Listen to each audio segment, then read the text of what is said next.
কখনো কি আয়নাতে মুখ দেখো না হাই, তুমি কত সুন্দর সে তো জানো না। কখনো কি আয়নাতে মুখ দেখো না।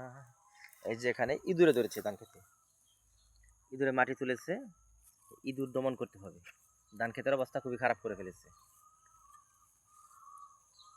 কখনো কি আয়নাতে মুখ দেখনি হাই, তুমি কত সুন্দর সে তো জানো না। ধান ক্ষেতের অবস্থা খুব বেশি একটা ভালো না, এটার পরিচর্যা খুব ভালো হয় নাই, তাই এবছর খুব ভালো হয়নি। যাক, তবে মোটামুটি ভালো আছে আর কি।